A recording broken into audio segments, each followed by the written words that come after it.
so I'll just make a quick introduction. This is part of the social policy strand.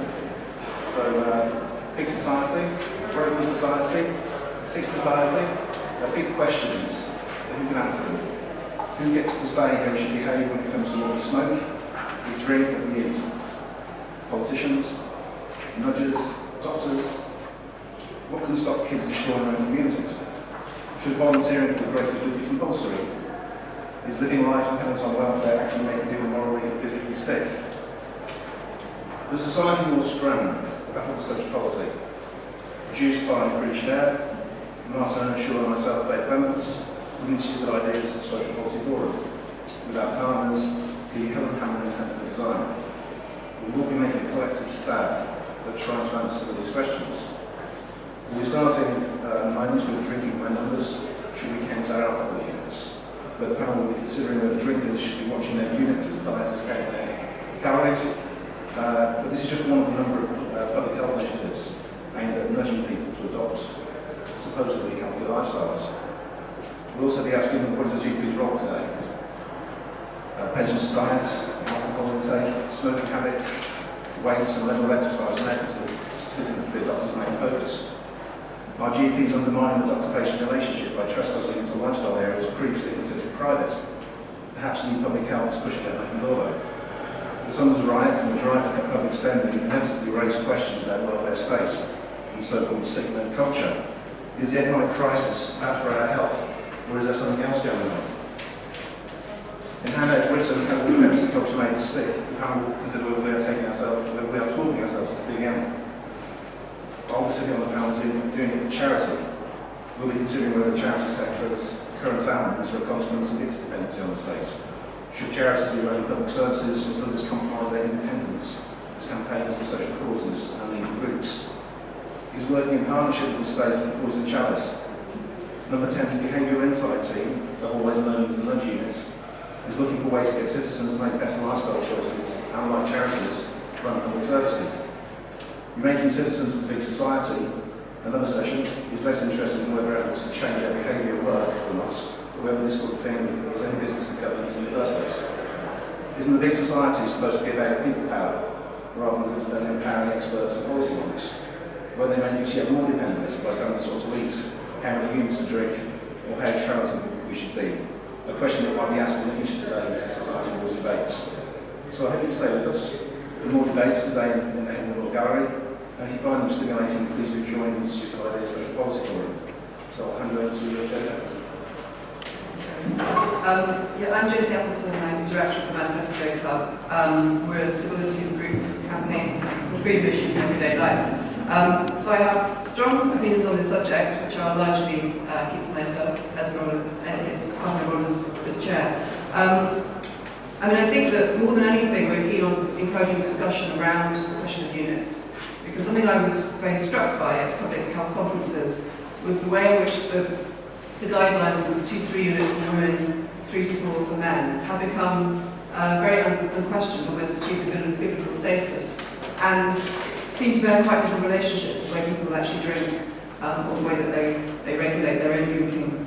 I'm the proud owner of a drinking unit cup, which was given to me by the head of licensing of Manchester Police, and so it lines up the side for your chosen beverage and exactly how many units that contains. And he actually uses this at home, and he said this is to teach his daughter about drinking as well as supposedly to regulate himself. But I think he's the only person I've ever met who does do this, but there were hundreds of thousands of these sorts of things produced, so I don't know where they ended up. So I think that what would be useful to look at, the aim is not really to come up with some ideal drinking unit guideline that we have to actually drink 2.5 units a day or something like that. The aim is really to look at this, look through the spectrum of this issue to what is happening in terms of the government regulation of public health. Why has units become such a big issue for public health officials? What relationship does this bear to people's everyday lives? Should the government be recommending in this way? So basically very much using this as a window through which we can scrutinise some of the changes that have happened in our core policy.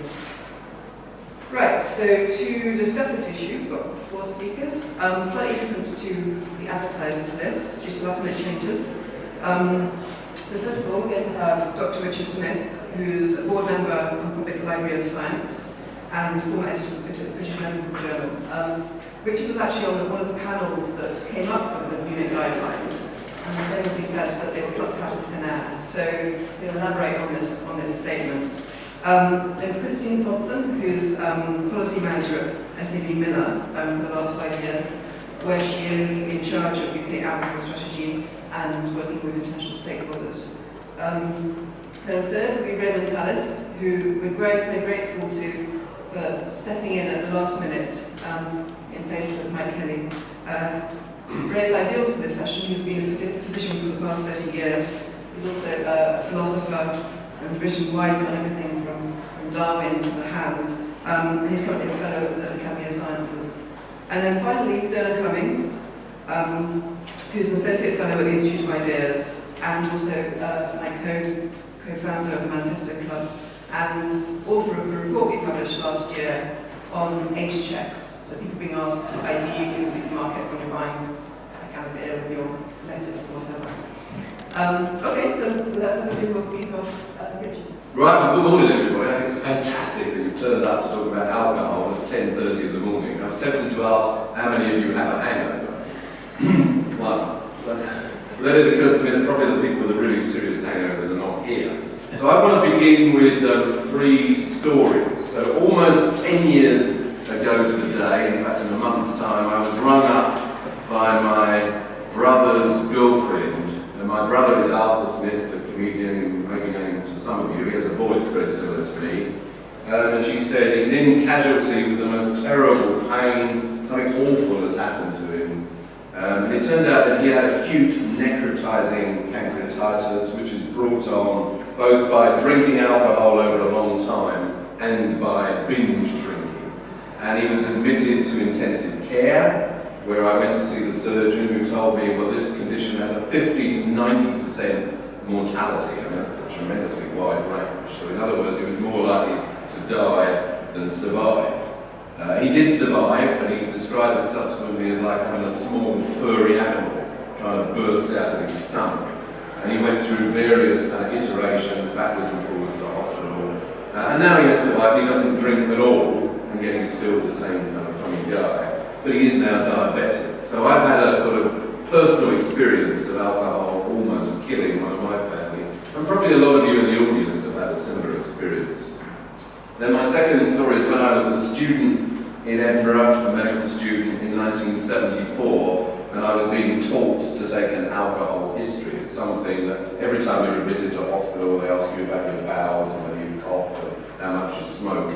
And I was taught to say, this was in Edinburgh in Scotland, the way to do it is to say, how much do you drink? What, 10 pints a day? And then of course the many people who did drink 10 pints a day would say, what about that? You know, maybe 9, maybe 11. And the people who just drank much less would say, well no, nothing like that.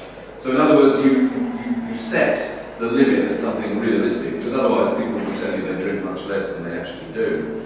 And then my third story, I suppose it's about 5 or 6 years ago, I was sat one morning, I was working away, and a Times journalist rang me up and said, I see that you were on the Royal College of Physicians working part on alcohol back in the early 80s that set these limits. And I see somewhere you've given a talk, there's a PowerPoint slide up on the web that said these figures were plucked out of the air. And is that really true? So I chatted to this fellow who seemed to know a lot about alcohol, and I imagined that this was way down the back of the newspaper somewhere, and no one would ever read it, it wouldn't really matter. But as I was getting into bed that night, at the end of news night, they were saying, here's the front page of tomorrow's newspapers, Times, Boffin says alcohol limits plucked out of the air, which was rather disturbing, and immediately the phone began to ring, and it was the Today programme, and this, that and the other. And it's now sort of on the record, so every time there's a discussion about limits, some journalist rings me up.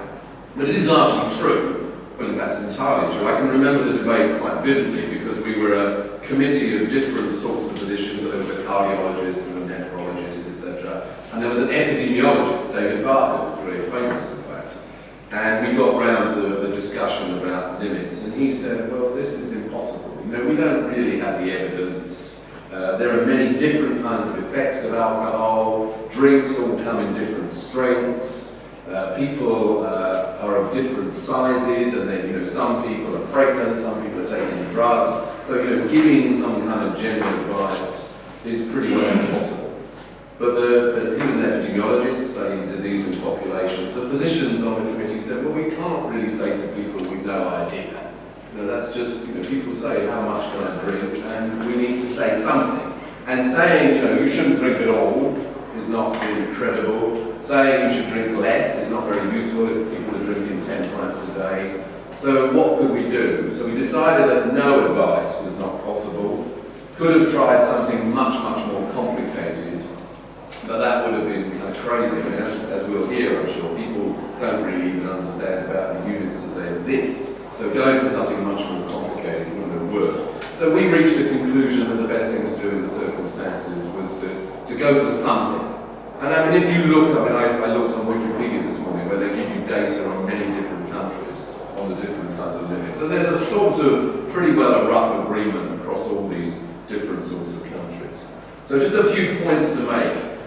Firstly, I don't think people appreciate the harm done by alcohol. I mean, it can affect pretty well every system of your body, whether it's your heart, your brain, not just your liver. And it is a powerful contributor to high blood pressure, which is one of the main causes of heart attacks and stroke.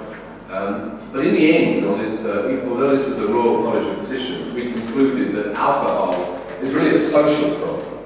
You know, it's associated with murder, crime, suicide, domestic violence, child abuse, divorce, family breakdown, absenteeism, poor work performance, economic damage. That it's essentially, it's not primarily a medical problem, whereas smoking in a sense is. I mean, you can burn your house down, you can bankrupt yourself through smoking too much, but essentially smoking causes medical problems, whereas alcohol is a social problem with medical complications. Secondly, people consistently underestimate how much they drink. If you ask people to keep a drink diary, they're usually astonished how much they drink. People significantly underestimate it.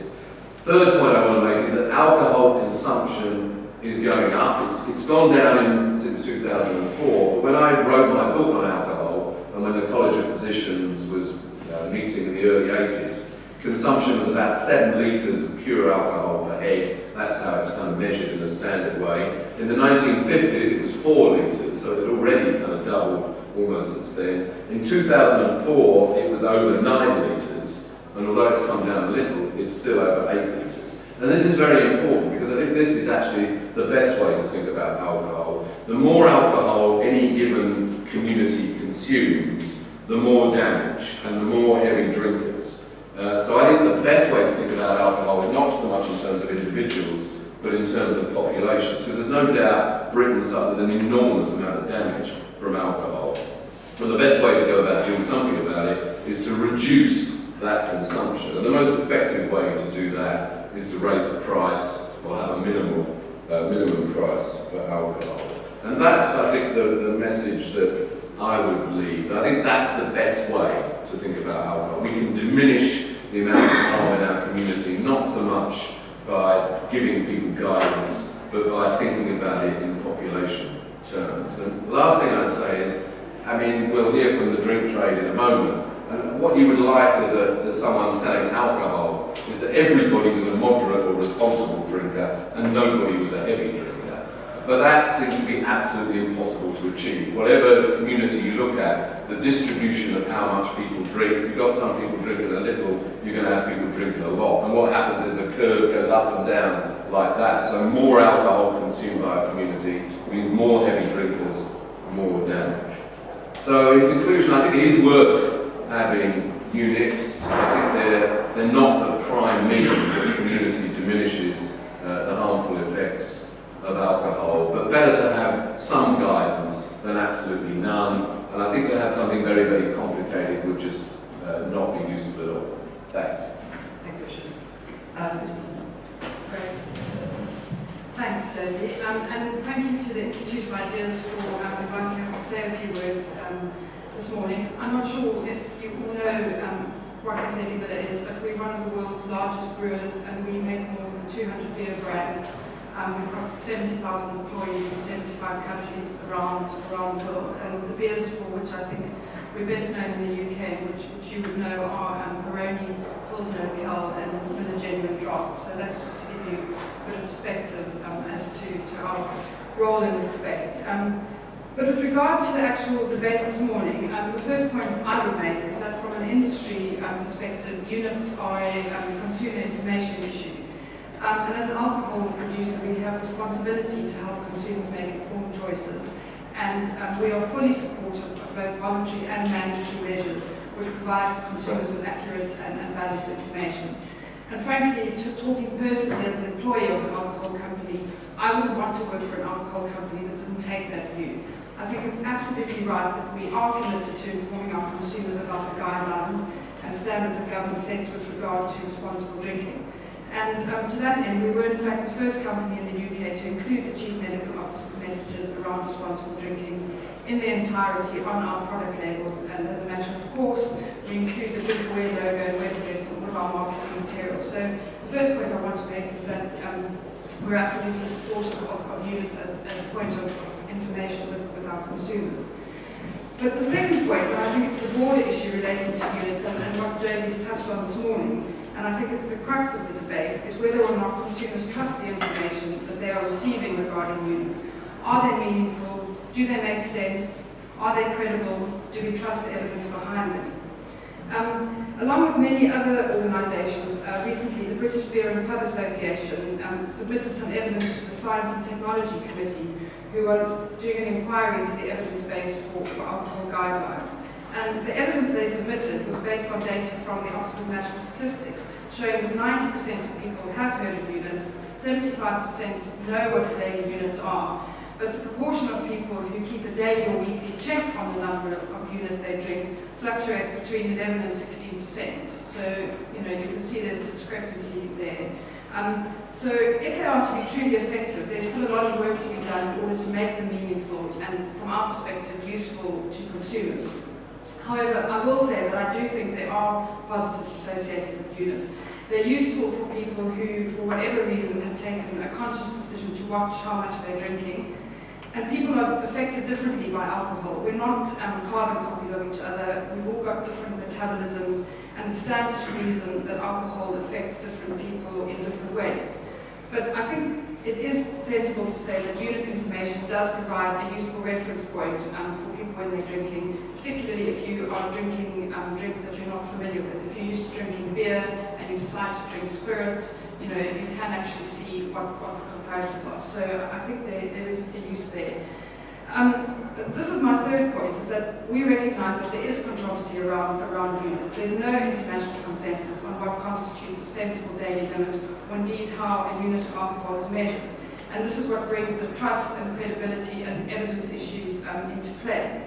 And it's no wonder that some people consider units to be confusing or open to interpretation, and frankly, quite often overly conservative and inconsistent, flying in the face of common sense and individual judgment. Let me give you an example of how this confusion arises. And Richard, I think you and I were probably looking at the same table on Wikipedia, but I had a look at that table showing the different units and alcohol measures across the world, and I'll refer to 3 countries.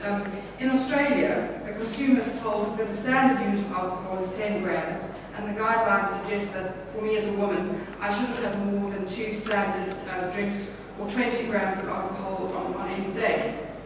In Portugal, the unit is considered to be 14 grams, and the guidelines say that women shouldn't drink more than 1 to 2 units a day.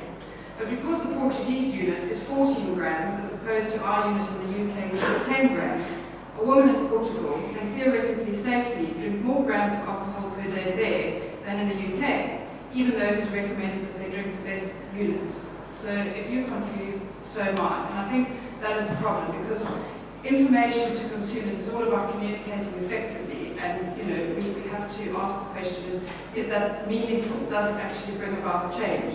So let me conclude by saying that ultimately having a drink and choosing how much you want to drink is a personal choice.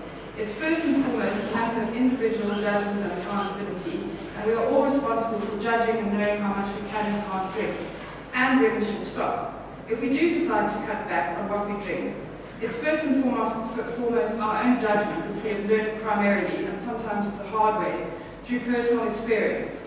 And the central point, from our perspective, in any debate around alcohol and responsible drinking, is that the underlying causes of alcohol abuse are complicated and varied. There are many different types of abuse, from the chronic alcoholic to the Friday night binge drinker, and there's no silver bullet that will solve any of these problems quickly.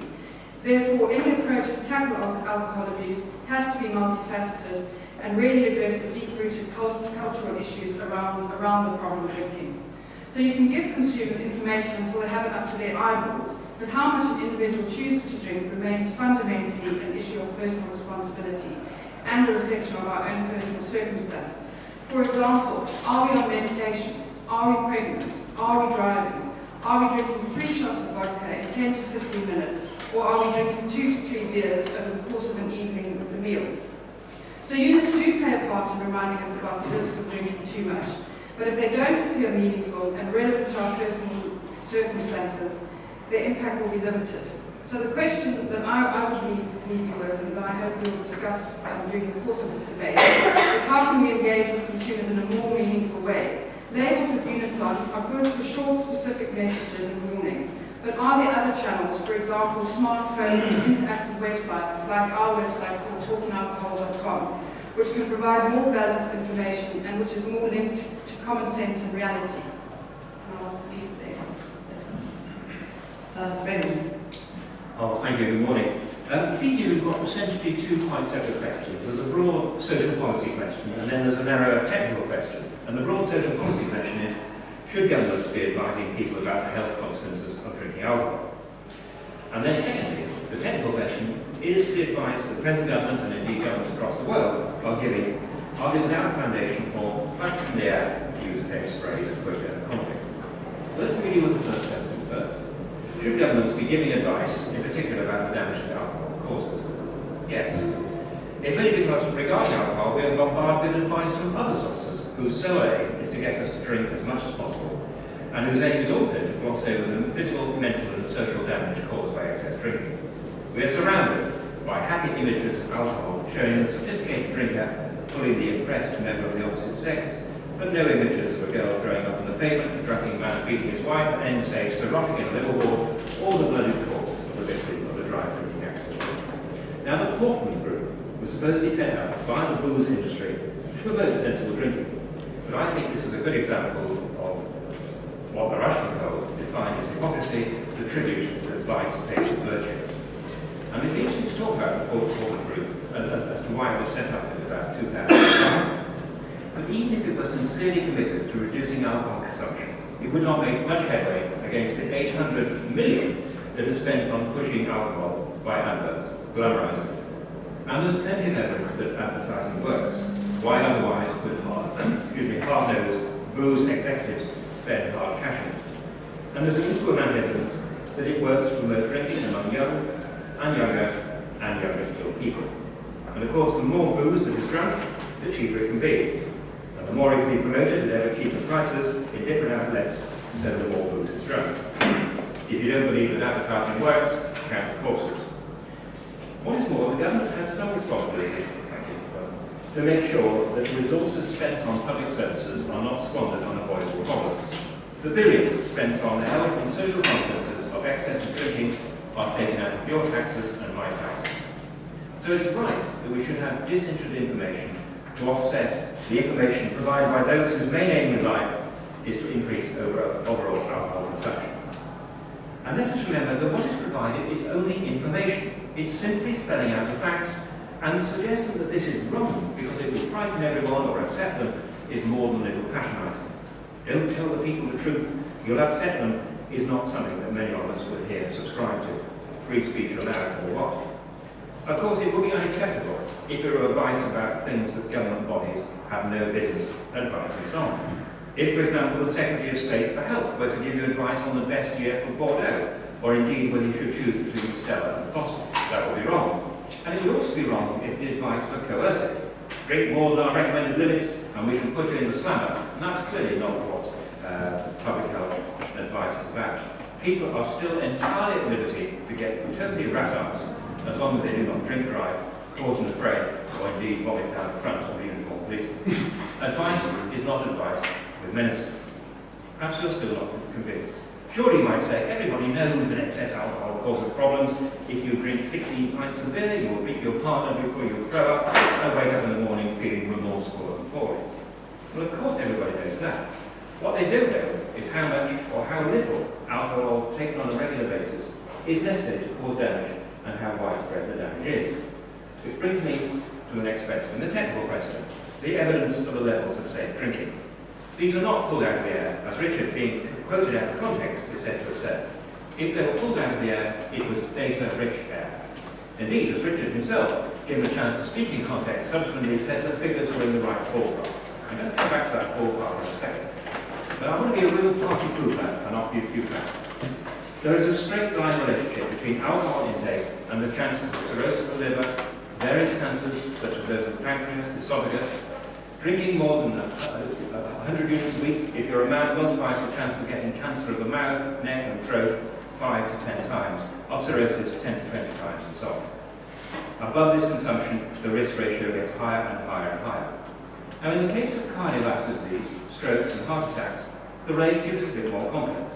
A small quantity of alcohol, perhaps 2 to 3 units a day, may be protective, but high levels are quite the reverse. So it would seem entirely reasonable to regard 2 to 3 units a day as the upper limit of risk-free drinking. I repeat that, the upper limit of risk-free drinking. At least for women, it appears to be higher in men, probably 3 to 4 units a day, and that's not a sexist observation, it's a biochemical one. Men metabolize drink differently because they have more body water than women do. It's not to do with, as it were, sexism. And as a result of that, the same amount of alcohol will produce high levels of blood levels of alcohol in women than in men. Note, this is advice for risk-free drinking. You're still free to ignore that advice, just like you can choose to involve yourself in extreme sports, but at least you know the risk. You can translate your intake into quantities of alcohol, and then these in turn into risk. Of course, different people respond differently to drink, depending on how big they are, what sex they are, their genetics, their drinking history, and so on. But discovering that by ignoring all advice, and then waking up younger, discovering exactly where you were on the curve, doesn't seem to be a good way of dealing with the uncertainties of alcohol. All advice in medicine or policy advice is based on probabilities, not certainties. And indeed, the advice may change in the light of new information. But the best evidence at present, and there is a huge quantity of it, supports the guidelines. So giving advice that is very well founded is exactly what we would expect in an enlightened society, and we would expect an enlightened government to do when faced with a huge health problem. Knowledge is power, and making that knowledge available and rescuing the facts about drinking from the factoids that circulate in our heads is empowering. What could be possibly wrong with that? Particularly when the alternative is to be disempowered by the hidden persuaders of the drinks industry who have little or no interest in speaking the whole truth about alcohol. Thanks, Rick. Although I believe it is prohibited to associate alcohol with sexual or social success now. So I think Sex on the Beach cocktail name has gone out of currency for that reason. But there's still elements of this. Okay,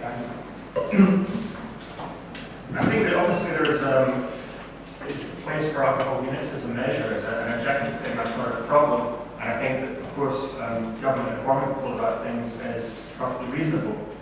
I do think there's a problem in the focus on units and the focus on the particular units that we're advised about. Particularly because, as Ray said, we're talking about risk-free drinking. And it's interesting to know how much you can drink without risk. But I think people are also interested in how much can they drink without causing various gradations of damage. And because there's I think, as Richard says, there's a desire for simplicity, I think perhaps that does mean that we focus on this risk-free rather than what might interest people more, which means that it tends to be disregarded a lot. I think that most people who do drink regularly drink more than the recommended limits. I think one problem is it's not just information, because children are taught in school about how to drink and basically lied to about what is a normal way for an adult to drink. They're not given a guide to how responsible adults drink. They might hopefully get that from their parents and families and so on. I think there's a bit of a gulf between the real culture and this risk-free idea which is fixed. And to me, the problem then is not with the idea of units themselves, but it's part of a general trend to dumb down drinking, to kind of actually erode the adult drinking culture in place of these kind of simplified statistical understandings of things. And that's certainly what happens in terms of regulation. So the Manifesto Club are interested in what we call hyper-regulation of everyday life. And I think alcohol is a major focus for that. We have age checks in supermarkets, which means anyone who looks under 25 has to demonstrate that they are over 18. Which means people in their late 20s often will find themselves having to take a passport to the supermarket because that's the only way to prove their ID. And when you've got this unit counting focus, people are encouraged. I think it's kind of recognised that calorie counting can be actually not a very healthy way to eat. And I think maybe unit counting is not a healthy way to drink. There's a sort of Bridget Jones style neurosis associated with it, which I think we ought to see is not necessarily entirely healthy. Or even something like minimum pricing. I think that one major danger with that is actually encourages, perversely, to think in terms of bang for your buck. You know, if you're in church, think, how many units can I get for a fiver? And there's a kind of infantilized way of thinking about drinking. So these are always, all these interventions which are meant to improve public health, I think also have this effect of eroding the spontaneous culture of drinking, which is actually a better way of maintaining within certain limits, I would argue. So my question is, could we have more realistic limits? And obviously Richard's right that you can't get overly complicated. It might make sense to come up with, all right, this is a bit risky, but not, they're not going to die in 10 years drinking at this level. That's sort of idea. Maybe there is a case for that. I think certainly it's a case for moving away from the focus on the determination not to talk about anything other than the recommended limits. But I do think there's a broader problem in insisting that this is a medical problem. And there I very much agree with Richard that to see alcohol pure as a medical problem is misleading. On one hand, I want to emphasise the positive sides of drinking. Drinking is enjoyed by millions of people. It's part of all kinds of cultural activities that we like and that add to our well-being and quality of life. That's all very important and tends to be downplayed in this discussion. But also, even when we talk about the negative effects, I think we should understand that negative effects aren't something medical. And actually, if we look at them in their own terms, then the approach would be a bit different. So in that question, from dumbing down drinking, I think there's also a danger of dumbing down the drink problem. And to me, the alcohol limits seem to be aimed at the blissfully ignorant, at happy drunks, who simply need to be informed what's a healthy limit. And I wonder about that. I mean, to some extent, I have to refer to the medical expertise of Ray and Richard, but I think this is a difficult question to answer. And that is, are there really significant numbers of people happily drinking themselves into an early grave? Without the psychological distress of alcoholism, without the guilt and anxiety that comes with alcoholism, are there lots of people who are happily, without realising it, drinking themselves into an early grave, causing long-term and chronic damage? I think that's an important question to ask, and maybe we can discuss it a bit. But I think that seems to be the assumption behind it, that a cheerful 5-minute chat from the doctor saying, you're drinking much too much, here's some healthy limits, and someone says, oh, silly me, I've been drinking too much, I'll stick to these limits, and off they go, and they're very happy. I wonder how many people that applies to. And obviously, if we're talking about the sort of alcoholic who wakes up every morning with a hangover and says, oh God, why do I keep doing this, what the hell is wrong with me? Then the unit guidelines are not particularly helpful intervention for that, and neither is a friendly chat from the doctor. There's a more serious problem there to address. And then I can see there may be some circumstances where units are helpful. I mean, as an objective guide, maybe if there's a young aspiring professional footballer who imagines that he can drink as much as his mates, then it's quite helpful for someone to sit him down and explain, no, he can't. And maybe if you stick to these risk-free guidelines, then you stand a far better chance. But I think for most people that's not really particularly helpful. So what would I mean by a cultural approach to drinking? Well, actually, if you take, we all know that Muslims are not supposed to drink alcohol. There is, within Hanafi Islam, at least a school of thought that says alcohol is not prohibited, but drunkenness is prohibited. So So you can have a glass of raki, Turkish school of Islam. If you talk to the starter type of Christian, they'll tell you something similar. Of course, it's not sinful to drink alcohol, but drunkenness is sinful. And some of us might be inclined to ask at this stage, well, how much can I drink before it counts as drunkenness? Which would probably indicate that we're not really getting into the spirit of the thing. But I think even those of us who quite enjoy a bit of drunkenness, and think there's a place for that, would recognise that such a thing as excessive drunkenness. If drinking becomes out of control, habitual, reckless, indulged in without regard for your own well-being or others, then that's not to be condoned. But actually, that's so far from being a medical judgment, it's a moral judgment. And I think maybe part of the reason that the discussion has become medicalised is because we're very uncomfortable today making moral judgments and talking about something like drinking in moral terms.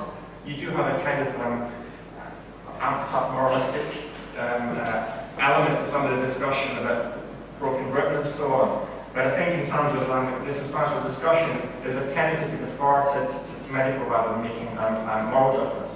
And I think maybe that's a bit of a problem. I think we should be more prepared to discuss, not in a judgmental way, but to talk about what's acceptable and what's not acceptable. When I talk about a healthy adult drinking culture, but I'm not talking about teenagers off their faces in city centres at night throwing up and so on. We need to be able to talk about that without saying the problem is you're not sticking to your guidelines of 3 or 4 units. That doesn't address the problem. There's an interesting book that I reviewed a couple of years ago by Edmund and Helen Turbert called Beat the Booze, which is basically a kind of self-help book for people who are concerned about their drinking. And it makes this very interesting point early on. It says, forget the word alcoholism. And the logic behind this is quite sensible, I think, which is that many heavy drinkers convince themselves, however they're defining alcoholic, I'm not one of those. So, I don't drink on Tuesdays, or I don't drink that much. Even when I stick to the guidelines, that doesn't necessarily mean that you drink healthily. Alcoholism isn't about the amount you drink, it's about the way that you drink. Or, that is to say, drink problem. So the point made in this book is, well, don't worry whether you're alcoholic or not. The question is, should you reduce your drinking? And if you picked up this book, the answer is probably yes. And I think that there's something to be said for that. We shouldn't fetishize definitions, and swear not brain about units so much. But at the same time, I would insist that we should make a distinction between normal drinking and alcohol abuse. And I think that's an important distinction to make because it cuts across the medical. You can have medical drinking, which is, strictly speaking, a level of drinking above the recommended guidelines, which does contain risks, but which is within cultural and social norms. It's a healthy way to drink. You're not getting drunk and abusive. You're just possibly increasing your long-term risk of certain types of harm. That should be distinguished from alcohol abuse. And I think part of the problem with seeing it in medical terms is instead of making a distinction there, we only have one distinction, and that's between risk-free drinking and everything else. So whether you're a bit of a jovial drinker or a rampant drunk is all the same because you're not drinking like a Muslim effectively. And I think that's the problem. And we need to, unfortunately, perhaps just to complicate the discussion. I think the temptation to keep it simple so that people understand some simple guidelines hasn't worked. People don't believe that these limits are sensible or credible. And I think that means we really have to open up the discussion and introduce more cultural judgments rather than seeing it as a medical issue. Thanks, Dolan. There certainly has been a shift with criticism of drugs as well to look at things purely in terms of biological harm. So something that would have been seen as a problem because you're escaping your life, your problems, you're wasting your life, you're beating up your wife, is seen purely in terms of these effects on your liver or these effects on your biology. So I think there is a kind of medicalisation, a kind of abstraction from the things, the way that alcohol would have been condemned or whatever in the past. I'm just interested about the question about is it just information? Because obviously on the back of a beer can or whatever, you've always had so many percent for your calories. There are lots of forms of information on a product, and that's kind of acceptable and normal. Because just from my experience in public health conferences, there is very much a notion that these should be obligatory. They talk about the 9 million problem drinkers. How do we get people to drink within safe limits? And in many ways, almost more of a focus on the woman drinking 2 glasses of wine a night than on the actual problem drinker, i.e. people who do not think they have a problem. So is this just information or is it obligatory? And does it get the right people who do actually have a problem? And is it at all effective? I mean, does anybody know anybody who counselling units? Do you want to that, Richard? Yes, I mean, I wanted to answer Dolan's question. I mean, there are a lot of people drinking themselves into an early grave without realising it. Because, I mean, and that seems a shame. It seems to me that it's a good idea that people should realise that. I think one of the most potent ways in which alcohol has its effect is through high blood pressure. And again, I don't think that people quite appreciate the impact of high blood pressure. When WHO lists a risk of a chart of the major risk factors, high blood pressure comes right at the top. So there are many ways in which alcohol can affect you, apart from damaging your liver, which is the one that people seem to know about. And actually, that's probably causing the minority of deaths. So there are a lot of people, and I think people are pretty ignorant about alcohol. I mean, I'm not sure I'd even agree with Ray that the limits at the moment are risk-free. There are people who drink below that who can still run into problems. And I also wanted to pick up that the idea that it's for individuals to choose seems to me a rather naive view of society. I mean, if you look over the years, the amount that people drink in Britain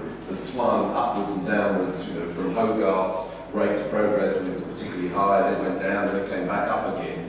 I mean, we might like to think we're all entirely rational individuals making choices on our own behalf, but the reality is we exist in a context, and if you happen to be living in a society that's drinking a lot of alcohol, the chances are that you will drink a lot more.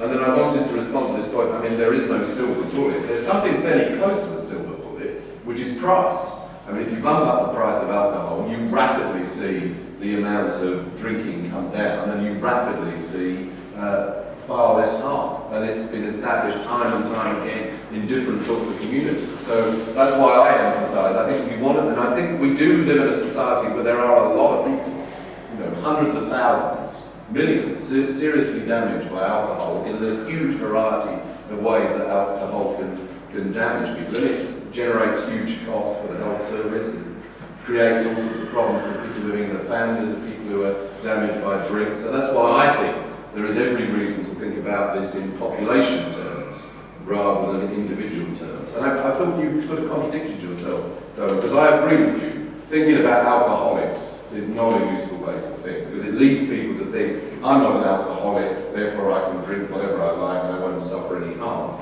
But then when you start to draw a distinction between normal drinking and alcohol abuse, you're just repeating the same kind of problem. There's people over here, presumably everybody in this room is a safe, responsible drinker, and then out there's all these drinkers who are harming themselves. The reality is, including me, I mean, I know that I do drink above the limits, and I know that I'm harming myself, but I've kind of accepted that.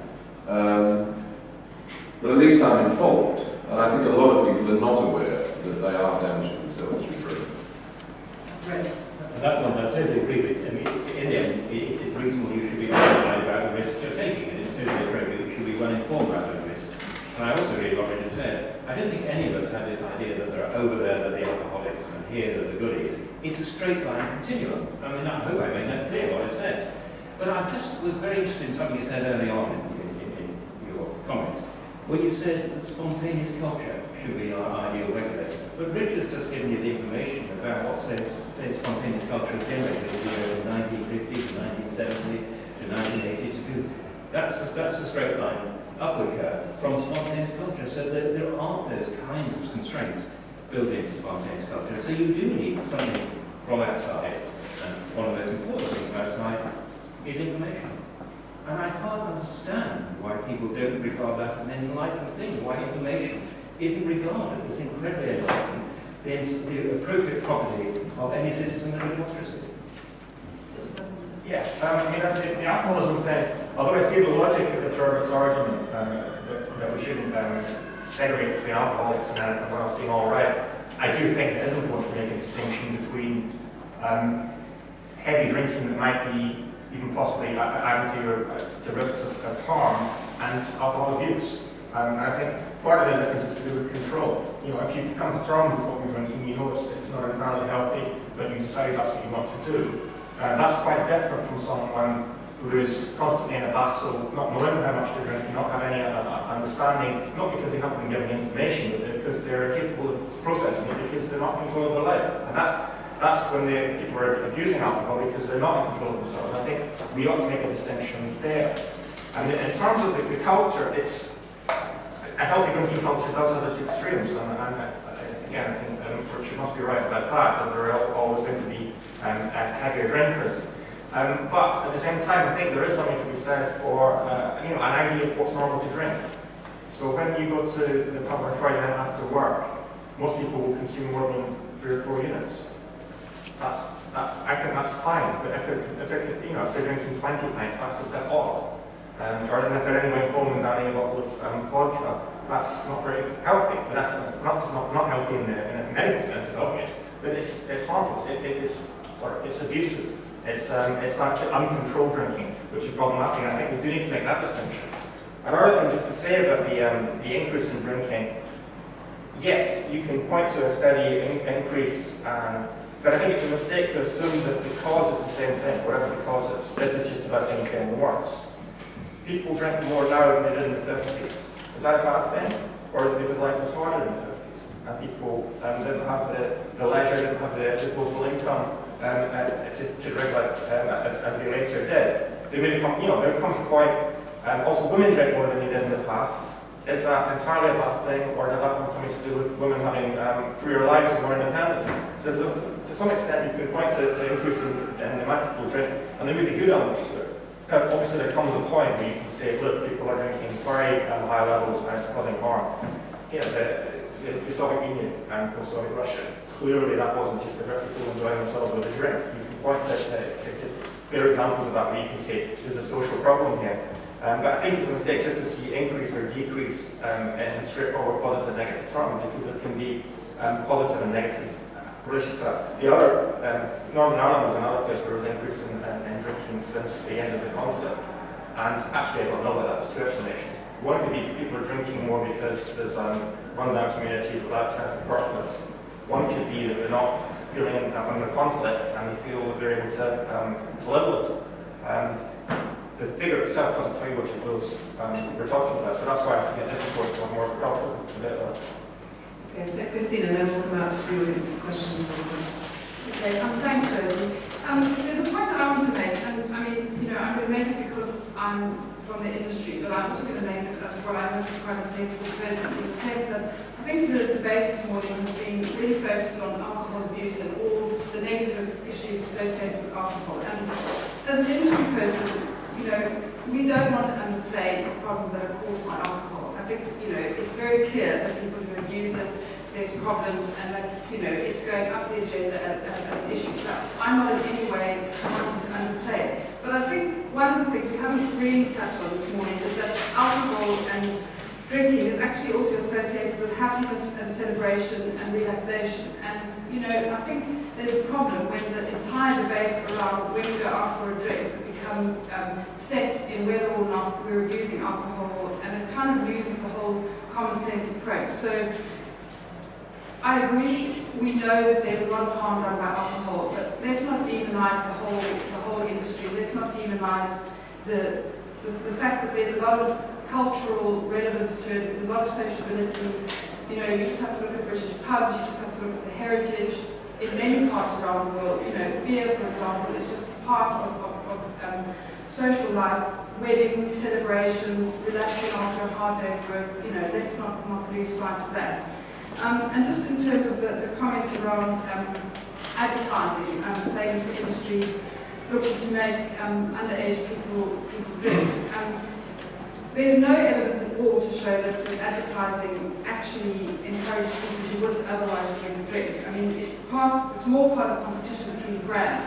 We want people to drink Peroni, not Heineken. So you need to see it within that context as well. And I sit on a committee that looks at the adverts that come out of our local business here in the UK every week. And the stringent application that we apply in terms of self-regulation to any advert that leaves the the building and goes into public domain. There's a lot of policy behind that. We've got a policy on commercial communication, no underage models. You can't use anyone under the age of 25. We're absolutely set to the fact that we won't portray sexual success, sporting success, or anything linked to drinking, and we're very clear that there will be no targeting of underage drinkers. So I want to make that point. And then, Richard, your point about minimum pricing, and I know that that's an area that we disagree on. But we've commissioned some research into this because obviously I think in the UK this is obviously a very big issue, and what we see working in markets around the world is that there's different issues in different markets, and clearly in the UK that the price of drinking is very much the issue. And what we see is that the research we've had done is that the heaviest drinkers are the people who are least responsive to changes in price. And what we had a look at was that the minimum price would reduce harmful drinkers' consumption by only 1 pint of beer a week. So somebody who's drinking maybe 80 units of beer a week is, if a minimum unit price introduced, is only going to drink 1 less beer. So what does that say about minimum pricing? And I think that the point is that moderate drinkers would be hit more by minimum pricing. And again, it gets back to this point, which is most people, and again, I'm not trying to diminish the problem, most people enjoy alcohol responsibly. I think the figures are around 80% of men and 90% of women in the UK drink responsibly. And why would you want to target those people? Our view is you should target targeted intervention and look at issues like what role parents can play in terms of underage drinking, responsible retailing, and just be a little bit more targeted about it than just to the broad brush population approach. I think that has probably just demonstrated the clear difference between the public health and the industry approach. Josie, can I just challenge one thing Christine said as a matter of fact? Sure. I have in front of me a paper from the Archives of Pediatrics and Adolescent Medicine which looks very carefully at the influence of advertising exposure on drink amongst underage drinkers, and the connection is very clear indeed. So it may be by accident that the drinks industry recruit underage drinkers, but it's an accident. I'm sure they welcome it, but an accident continues to happen. We definitely wouldn't welcome attracting underage drinkers because, I think what I can say honestly from our point is that there's absolutely no benefit to us to have irresponsible drinking because it creates problems and, it is not what we set out to do. We want people to drink responsibly, we want people to drink over the legal drinking age. And, But your big problem is you can't have responsible drinking without irresponsible drinking. And also I think the idea of what is responsible drinking, when you suggest that 80 to 90% of people drink them safely, that's just not true. They're damaging themselves. They may choose to be doing that, but I suspect that a lot of them just don't understand it themselves. But I think should we be more concerned if the industry was to be able to control the amount of alcohol people bought? I wouldn't want anyone to have that control. That's why, one thing that sort of dawned on me during this discussion, there's no doubt that it's very difficult for an individual to say, this is a safe amount for you to drink, this is healthy drinking, this is irresponsible drinking. It's very hard in terms of individuals because we vary so much. But actually it's quite easy in terms of populations, which is one of the reasons for thinking about populations. And there's no doubt whatsoever that as alcohol consumption goes up, so do all the consequences of harm. And they are very broad. They're all as medical complications, but we're agreeing it's actually mostly the social problem. So if you think in terms of individuals, this is all very difficult. But if you think in terms of populations, it's actually much simpler, which is an argument for using measures, and as I keep repeating price, not just minimum price, but just steadily bumping up the price of alcohol. I agree that it doesn't have that much effect on the really heavy drinkers, but much of the damage happens in people that I think Dolan is defining as healthy drinkers, who's deceiving himself. Okay, I think we've got the audience now to show of hands. Okay, James Thompson. My name is James and I'm on drinks since the news last night. I don't know whether it's helping or not. I was just going to say, on the issue of responsible drinking, it does strike me that the cultural issue, the cultural dynamic is really important, because part of what it would be, I would have thought, to be a responsible drinker is to be a responsible individual. In other words, be an individual who is credited with having the capacity, but also who has the capacity to actually decide for themselves what they want to do, how much they want to drink. So it doesn't strike me that that notion of what it would be to be drinking responsibly quite fits in with the idea of we can't look at individuals, we need to look at society as a whole, we need to look at group dynamics as a whole, and then set what the problem is, and then set what the solution is. The point I'm trying to get at, I think, is that undoubtedly in different historical periods, in different cultural moments, in different societies, the amount that people drink varies.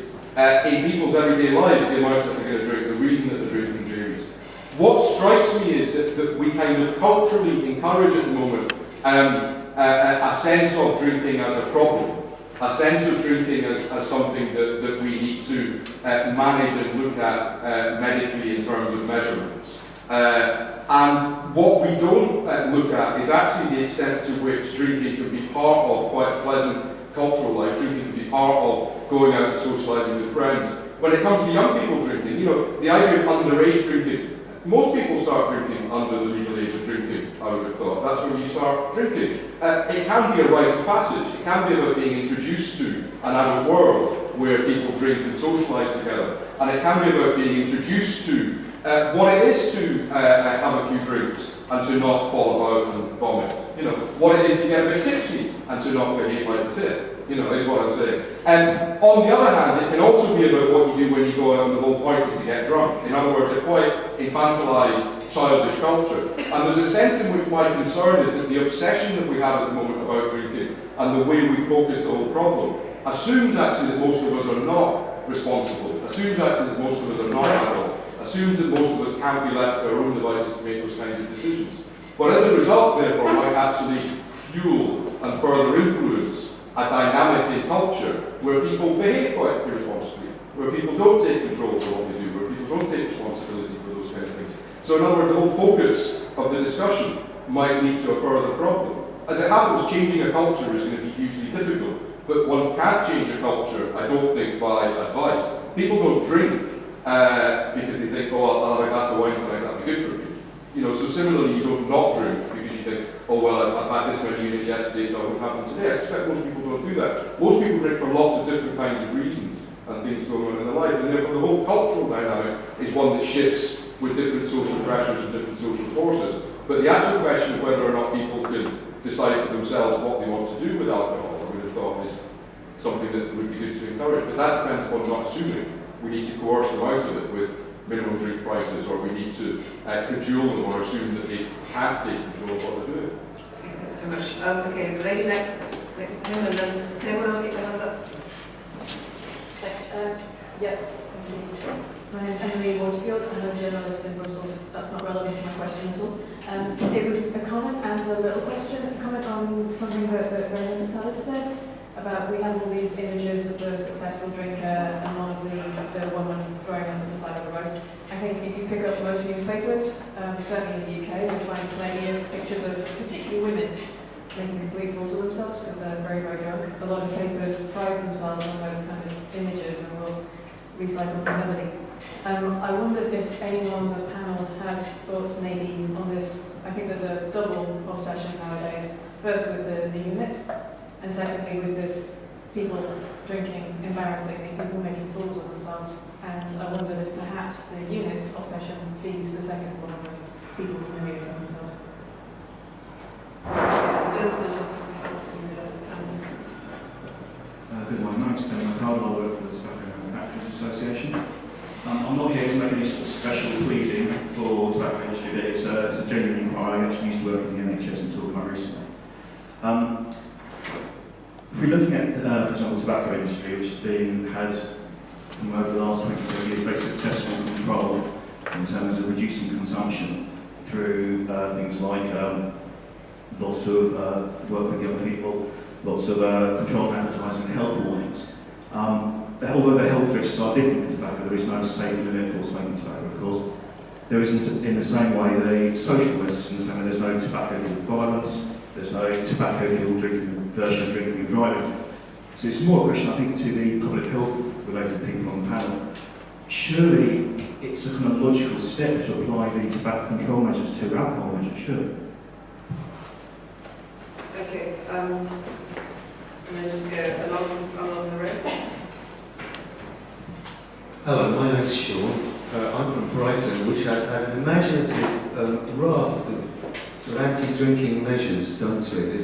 Some are informational, like you've got like on the street you've got paving stones that ask you how much you've had, whether you can read them, so that you can sort of check how bad you are.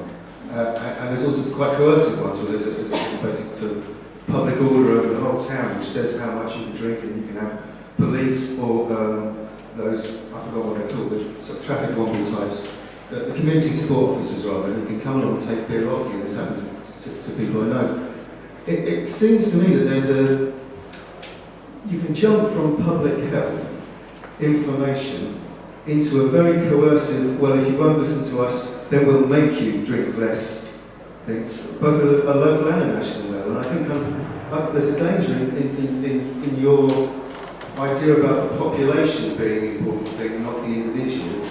It's sort of going quite over the top, really, pricing alcohol out of ordinary people's pockets' limits. I do not believe it will work. You might be able to reduce a bit of alcohol consumption.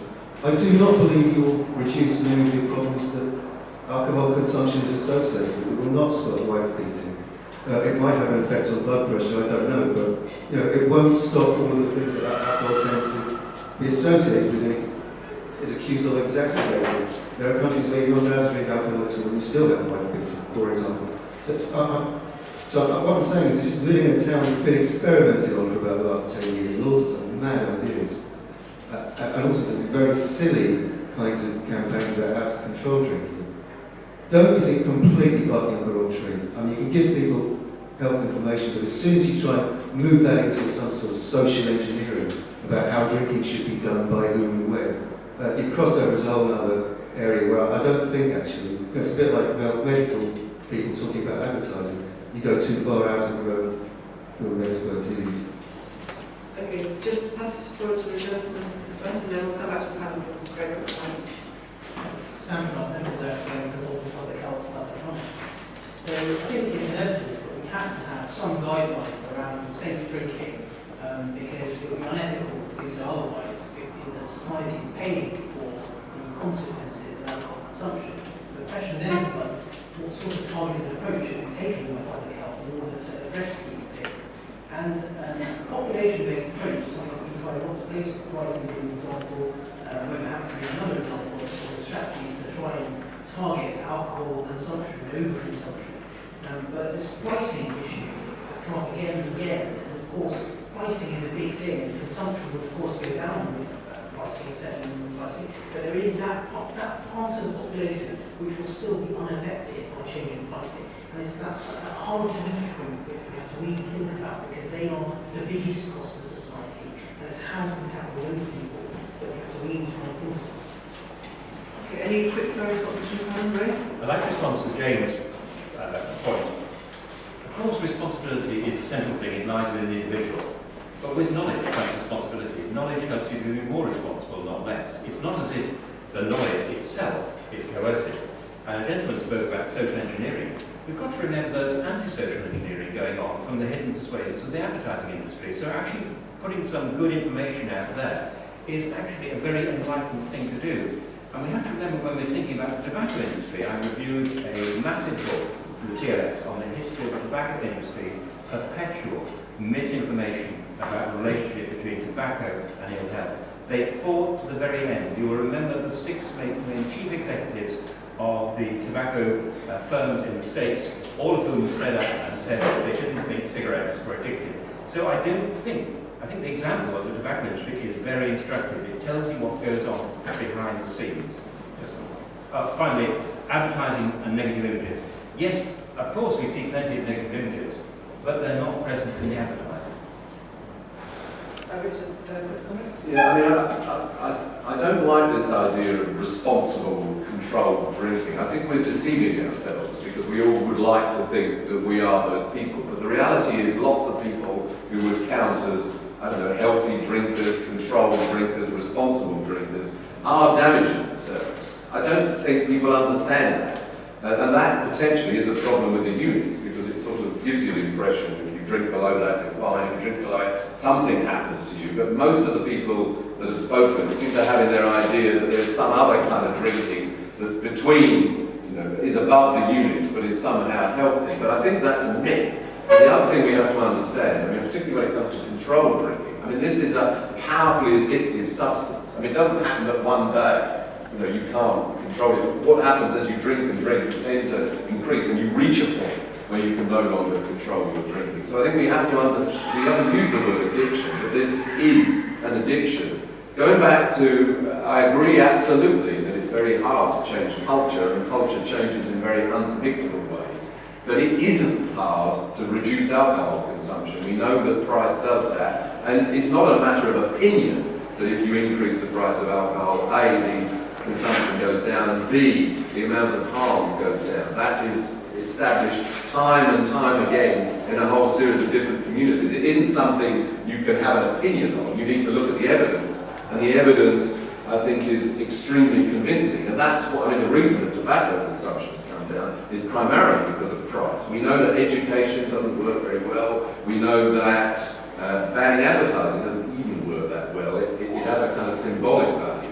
What really makes a difference is bumping the price up. And you do it steadily. You then reduce the amount of alcohol consumed in a community. There are still plenty of people drinking and enjoying drinking, but the whole society experiences much less damage. So what's the problem with that? I don't really understand it. If we went back to 1950 levels, we would have far less harm, but there would still be plenty of drinking going on, and plenty of people would be getting lots of pleasure out of it. But we as a society, and I think we have to recognise that it's not as if our drinking harms just us, it harms all sorts of people around us, particularly our families, but also our communities. Dolan, then I'll come back out to the audience. Yeah, I think it's difficult to delineate between social harm and medical harm. Because having decided it's a social problem, I think I recognise some of my so-called healthy drinkers may well have high blood pressure and other problems that might be doing themselves harm, but I don't see that as a social problem, because they're not the ones who are neglecting their families, screwing up at work, causing social disorder. That doesn't mean it's not a problem, but that is a medical problem, it seems to me. And you can get a population level, but that's quite different from the social problem of excessive drunkenness, which again, deliberately using a more moralistic term there. And I think that's something which isn't really addressed by any of these units now. So talking about changing pricing, there may well be a population effect, but clearly we talked about the elasticity of drugs and alcohol. People who were generally want to drink anyway are the first ones not to pay for more expensive drinks. People who need a drink will pay for whatever it takes. That doesn't mean it doesn't have some social benefits, but it certainly doesn't address the social problem of alcohol. If you have a rampant abuse of alcohol, it doesn't seem to be touched by that.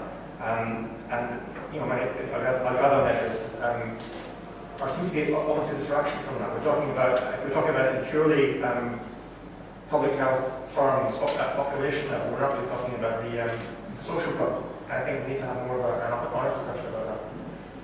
Okay, great. I'm a gentleman here. Shout or there's no Do you want me to say who I am? As you like. A number of points I'd like to make, some comments as well as some questions. I found it interesting just listening to all the various comments, but so often when talking about responsible drinking, people who seem to have a problem with, I suppose, over-drinking, should we say, always tend to stray into the consequence of extreme abuse. As soon as you start talking, for example, about they don't know the harm they're doing to themselves, they're drinking themselves into the brain. But because that doesn't seem like a terribly good reason for telling people what to do, it always going to get affected by, of course, there's wife beating, addiction. I think in terms of debate are confused, should we say. When you start talking about a little bit over what is considered normal, it seems in terms of debate very fully defined. I just want to get a couple of other things that people said. The vast majority of what has been termed irresponsible drinking, as defined by the units, doesn't cause any external issues. And is hugely valued by the drinker and people who socialise with them.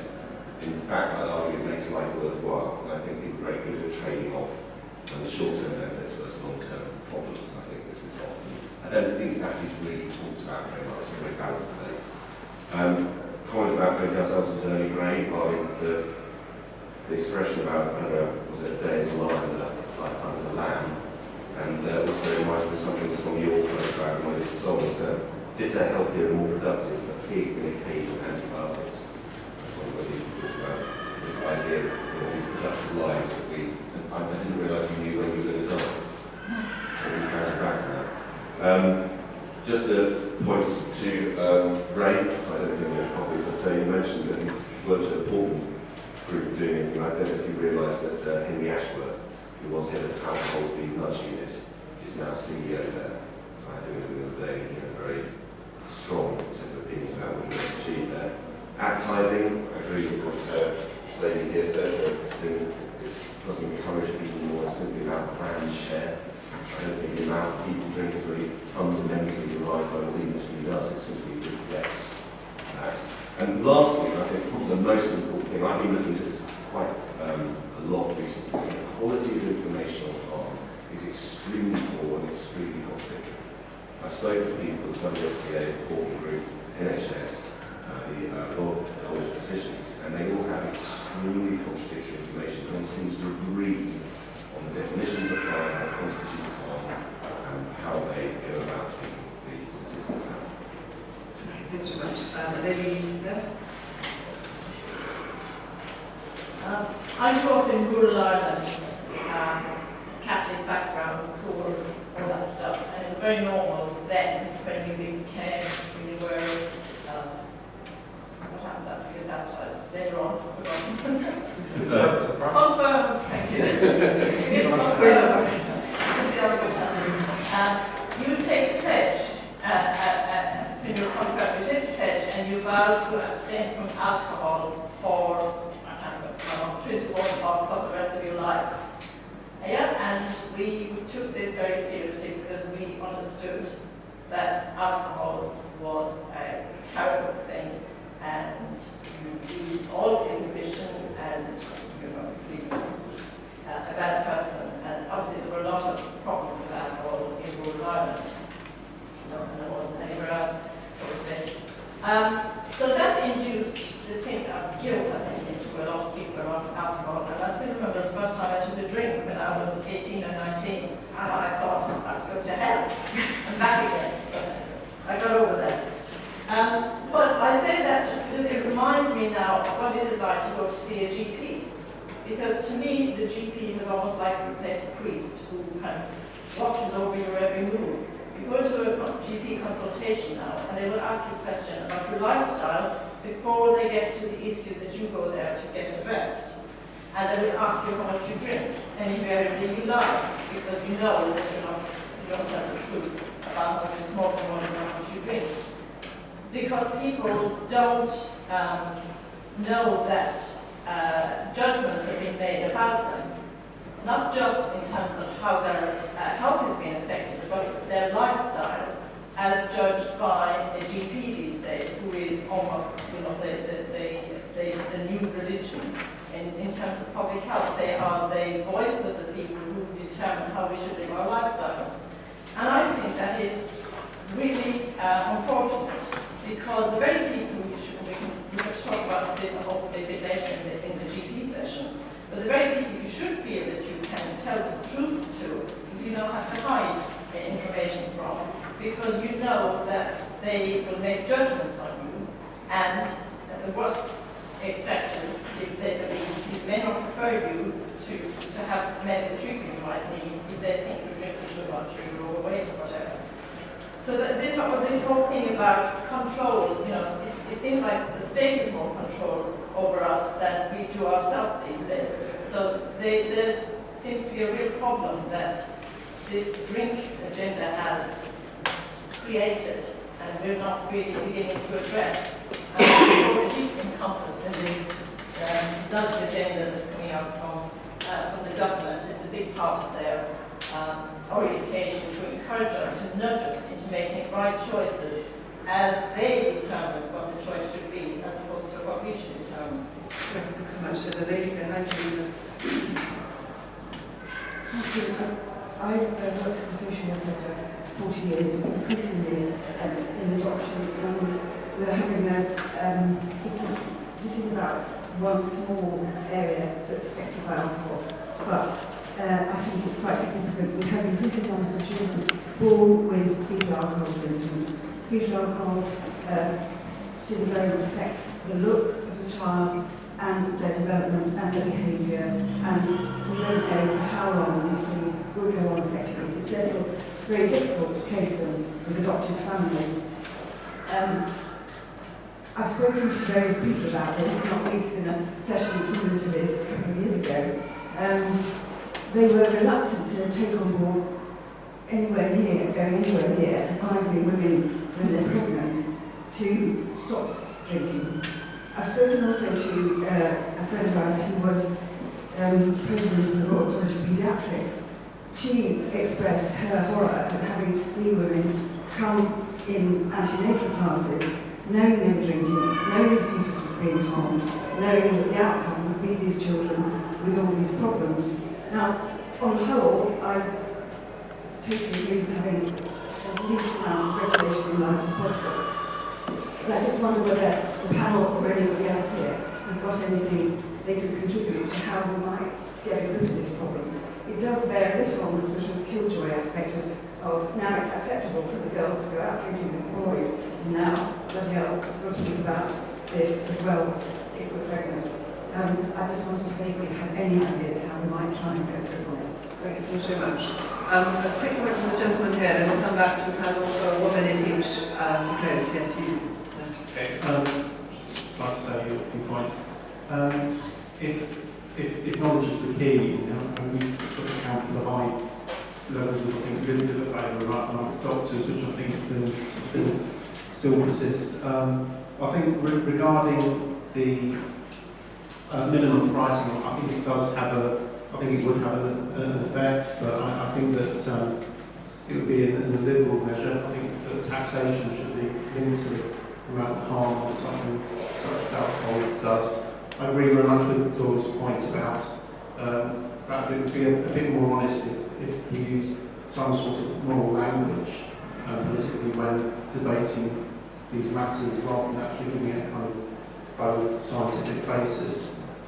I think there's lots of elements why I think we, as a nation, went for a low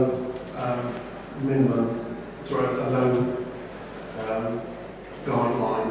And I think yes, it was to do with risk-free drinking, but it's also it set the threshold very low, and so we could have a whole debate holistically as a nation. I remember when Tony Blair talked about the fact that he had a bit of a problem because he was drinking half a bottle a night, and the danger seems to be confusing. Does seem to come back to confusing people who drink perhaps quite a lot, but without horrendous lack of control, and those other sort of hardcore drinkers, and it does seem to blur that line, and that's not always particularly helpful. Great, thanks very much. Okay, we'll bring the speakers back in the order in which they spoke. First, just a couple of observations. I think that the discussion about drinking now is peculiarly medicalised if you compare it to any other stage in the past. So there's always a very strong, for example, social meaning that was given to different drinks. So wine in France, wine was seen as very good for you, making you rigorous and fight, but beer was seen as making you weak and dissuasive. Whiskey was the devil's drink. Whereas in America, whiskey was fine. They very much disapproved of tea. Obviously, England was all about ale, and that was the kind of party thing. There was a lot of different meanings given to drinks, and when drinking was condemned, it was very much from the point of moral and questions of personal control. So the abstinence movement, which was extremely strong in England, was all about moral suasion, convincing people to stand up and say, I've taken the pledge, which means I've taken control of my life again. So I think that the notion that individual self-control is this will-o'-wisp thing is not really the case. If that is the case now, then that's due to a cultural change rather than a kind of a kind of state of life. Finally, I spent a lot of time in France, and there you can get a litre of alcohol for €1, or rather you can buy a 5-litre bottle for €5. And this is consuming vast quantities by the Balls team. They turn up with a shopping basket to buy 5 or 6. And yet their behaviour is completely orderly, etc. The young people who drink much more expensive drinks can probably actually drink less. They behave in a much more disorderly way. So the question of price and the amount of drinking doesn't really seem to represent the change that's happened. And therefore, I would suggest doesn't actually represent a solution necessarily either. You know, whether we can, as this gentleman suggests, remoralise bad drinking behaviour and actually have a social opprobrium, whether that might be a solution. And answer the question here as well. Anyway, that's my tippiness, as it were. So bringing people back from the order, Richard. One thing this is the battle of ideas, and one thing that strikes me is it seems to me there are some things it's entirely legitimate to have opinions on, and then there's a whole body of evidence. And maybe we're living in a postmodern world where they are equal, so if I believe something, the fact there's a whole lot of evidence that points to the contrary is fine. That seems to me not a good way to conduct a debate. And you suggest there isn't good evidence on harm. I think there's massive evidence on harm. Well, no, it's not contradictory. It's extremely coherent. There's a massive information, and I think that we've tended to, we've tended to sort of shove that on one side. And you've just done it to some extent with your story of France and drawing an overall conclusion on this. So I think we have very good, and the evidence is on social harm. It isn't just on medical harm. It isn't just as a society consumes more, there's more cirrhosis, more heart failure, more hypertension. It's also more social issues. So I think we have to remember that. We have to remember too that this is an addictive substance. So the harm you're going to suffer is not tomorrow, it may be well into the future. One thing I want to make clear, I'm not in favour of prohibition, I'm not in favour of coercing individuals, but I am very much in favour of taking a population view and diminishing the amount of alcohol that we consume in societies like ours, where there's an enormous amount of harm that comes about from alcohol. But something we could probably agree on, going back to the issue of unions. I mean, these are very crude measures, and people seem to be saying, could you give us better information, so that when we're drinking just above what's defined as the safe limit, we like to fool ourselves into thinking we're suffering no consequences from this, but you almost certainly are. So I think what we probably could agree on, let's give people more sophisticated information that will demonstrate to them, as they begin to drink slightly more, the risks they begin to run into, which are not only medical, but they are social harm. That's perhaps a conclusion we could agree on. Okay, well, the point I would like to make, I think it goes back to one that I made earlier, because again, my view is that this debate really does take place within the context of alcohol abuse rather than the broader issue of alcohol as a part of life and something that we should recognise as bringing happiness and being part of celebrations and being part of relaxation. I absolutely don't want to diminish the fact that there is alcohol abuse, but I think I was talking to someone recently about what my job at SABMiller involves, and they said to me, Christine, it sounds like you live in a parallel universe. I was talking to them about what the World Health Organization says about alcohol, what the whole issues are that have arisen as a result of a recent summit at the UN on non-communicable diseases. And I think these things so often are not relevant to the average person, the people who drink alcohol and just drink it because they enjoy it, because they want to go out with friends. And I think when you get to this issue of units and responsible consumption, it really does come down to making what you're saying relevant to people. And I think we shouldn't lose sight of that. That it's a communication issue, that what we need to do is make information about these problems meaningful and credible. And if we don't do that, I think we're going to have a problem in the longer term. Thanks. Ray. First, I'd like to pick up the notion that we're apparently blurring the difference between people who have real alcohol problems, you know, the chap having a meth spritzer on the park bench at 10 o'clock in the morning, and the rest of us who are healthy drinkers. The whole point about it is there is this continuum, and that's what people have to appreciate. There isn't those alcoholics over there and those who are drinking too much. It is a continuum, and that's actually a point that people haven't seemed to grasp. And the evidence is not contradictory. It's the best evidence we're going to get this side of bloody paradise. We live in a probabilistic world. We don't have 100% certainties, but my God, within this world, the evidence is pretty good. And I support what Richard said. We've really got to separate facts from speech making. Facts are sacred, you know, and so on and so forth. And I think a lot of people wish the facts weren't the case, so they get on making the speeches. And finally, I think it's so important that people get information. And I want to pick up the point made by the lady in the blue dress there about fetal alcohol syndrome. People don't hear this. They don't say, gosh, you know, I don't hear it, it might damage my baby. You actually have no right not to hear it, because actually the baby has rights as well. And it seems to me that is almost the best example I've had people who do not want information, even when that information is about harm to another being, maybe a baby.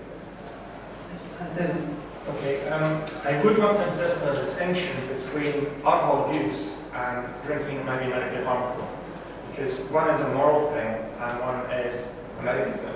So if you go to your imam in Harafi Islam and say, how much do I get to drink? If he answers you in terms of units, then it's not really the answer, because it's not to do with the medical unity, it's the way that you drink, it's what it means to you, it's how you behave. And that is a moral judgment which will be separate. And some people may within that be drinking medically harmful amounts. But I think it's one distinction to be made. And you can make a case that it should all be a medicine. I think when we're talking about social harm, we have to have that moral dimension.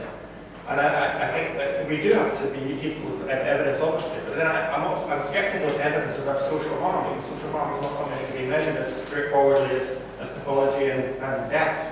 So it's easy. You can measure homicide rates, suicide rates, family breakdowns. Of course, these are all events. Those are all things that you can measure. You can't measure the misery of alcoholism. You can't measure the effects on family. There are things that aren't measurable, and I think that has to be part of the discussion. So, I mean, so finally, what I was thinking, in terms of what Ray was saying about the advertising and the corporation's interest in promoting alcohol, it's also possible to make a lot of profit in a very highly regulated regime. You know, tobacco still makes profits. Supermarkets still make profits, even though they treat their customers as if they're queuing at an airport. I mean, to be ID checks and so on, which often is actually quite contemptuous. It's a very bureaucratic regime. And my worry is that even if we reduce the amount of time people are drinking so that it is not medically harmful, even if it's not zero risk, they'll be drinking in such a way that they're counting their units obsessively. They're carrying ID around. Everything's minimum price. We're sort of thinking, basically, although they're drinking when they have limits, they're thinking like alcoholics. And they're constantly guilty about how much they're drinking, and anxious about how much they're drinking. And I think that's already the case. Many people, whether they're drinking harmfully or not, feel guilty and anxious about it. And that's not connected to any open or discussion. So that's where I think there's a problem. Thanks very much, Dylan. Okay, interesting debate. Drink tonight's at 7. And if anyone wants to borrow my cup, let me know.